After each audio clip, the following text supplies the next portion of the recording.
దేవుని ఘనమైన నామమునకు స్తోత్రములు. ఈ వాగ్దానం వింటున్న మీకందరికీ మన ప్రభువును ప్రియ రక్షకుడైన యేసుక్రీస్తు నామములో శుభములు, మా హృదయపూర్వకమైన వందనములు తెలియచేస్తున్నాం. ఈరోజు దేవుని వాగ్దానం నిర్గమాకాండం 33వ అధ్యాయము 14వ వచనం. నా సన్నిధి నీకు తోడుగా వచ్చును, నేను నీకు విశ్రాంతి కలుగచేసేదను. ఈ మంచి వాగ్దానం మన మంచి దేవుడు మనందరి పట్ల నెరవేర్చునుగాక. ఆమేన్.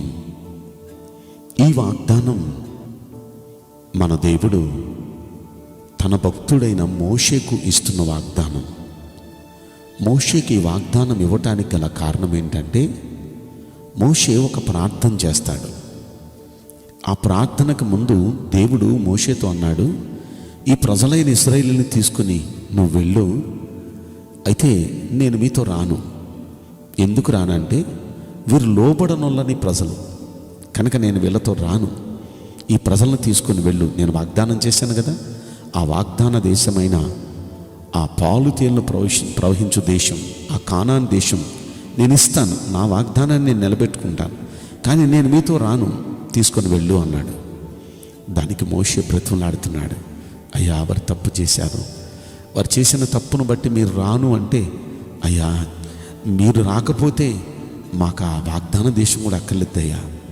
మీరు లేని మీరు రాని ఆ వాగ్దాన దేశం మాకు అక్కర్లా. మీరు మాతో కూడా వస్తే మేము ఇక్కడ నుండి దయచేసి బయలుదేరతామయ్యా.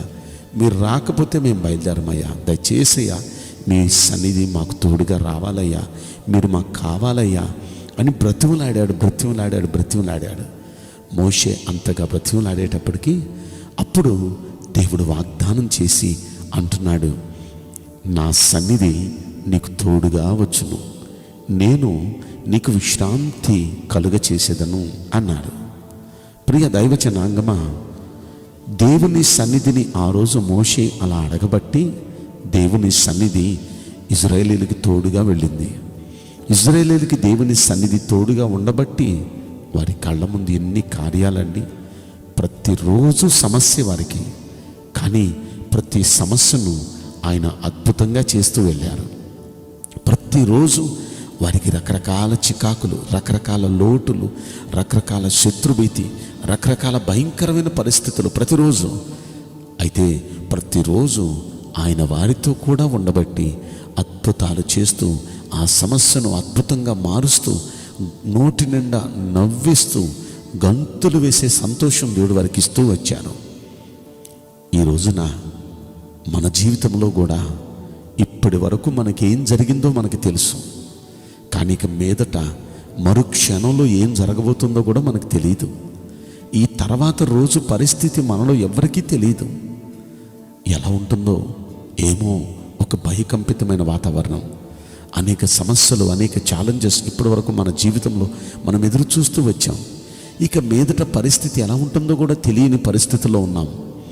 అయితే ఈ పరిస్థితుల్లో మోషే భక్తుడు అడిగినట్లుగా మనం కూడా అడగటం అది ఎంతైనా మనకి చాలా మేలు. మోషే భక్తుడు బతిమాలాడు, మీ సన్నిధి దయచేసి మాకు రావాలయ్యా, మాకు కావాలయ్యా, మాకు తోడుగా మీరు రావాలయ్యా అని ఆయన బ్రతిమలు అన్నట్టు మనం కూడా యేసయ్యను బ్రతిమలాడగలిగితే ఖచ్చితంగా ఆయన సన్నిధి మనకు తోడుగా వస్తుంది. ప్రతిదినము ఎన్నో అవసరాలు కదా, మనకి ఎన్నో సమస్యలు కదా. ప్రతి సమస్యను అద్భుతంగా మలిచే దేవుడు మనతో కూడా ఉంటే సమస్యే కాదు.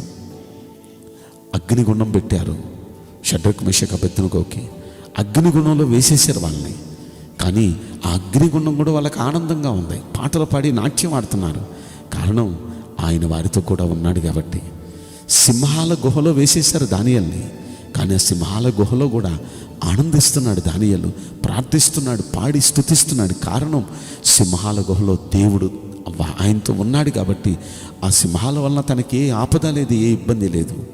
ఎలాంటి పరిస్థితులు గుండా మనం వెళ్ళినా మన ప్రభు సన్నిధి మనతో కూడా ఉంటే ఆ ప్రభు సన్నిధి మనం ఏడవాల్సిన సమయంలో ఆనందించేటట్టు చేస్తుంది.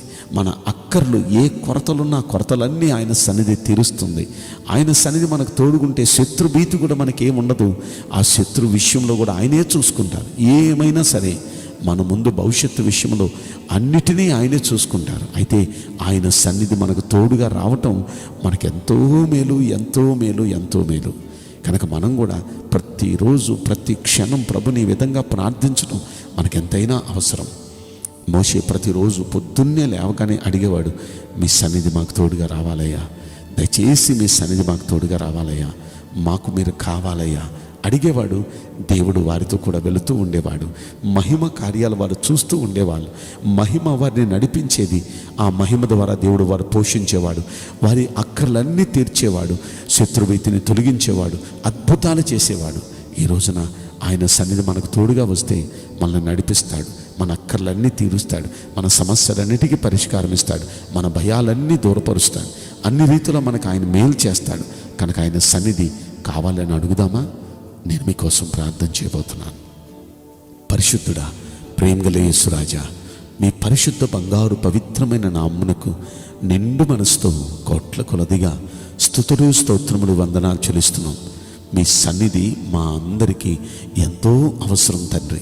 మీ సన్నిధి తోడు రావటం వల్ల మాకు ఎన్నో ప్రయోజనాలు ఉన్నాయి. అయితే దయచేసి ఈ వాగ్దానం వింటున్న ప్రతి ఒక్క బిడ్డకు మీ సన్నిధి తోడుగా వచ్చునుగాక. మీ నెమ్మది, మీ సమాధానం ప్రతి కుటుంబంలో ఉండునుగాక. నిశ్చయంగా అట్టి కృపను అనుగ్రహించి ఈ వాగ్దానం నెరవేర్చమని ఈ కొద్ది మనవులు నజరుడైన యేసుక్రీస్తు ప్రశస్తమైన నామములో మిక్కిలి వినయముతో ప్రార్థించి బ్రతిమలాడి వేడుకుంటున్నాం ప్రియ పరలోకపు తండ్రి. Amen. May God bless you all. Thank you.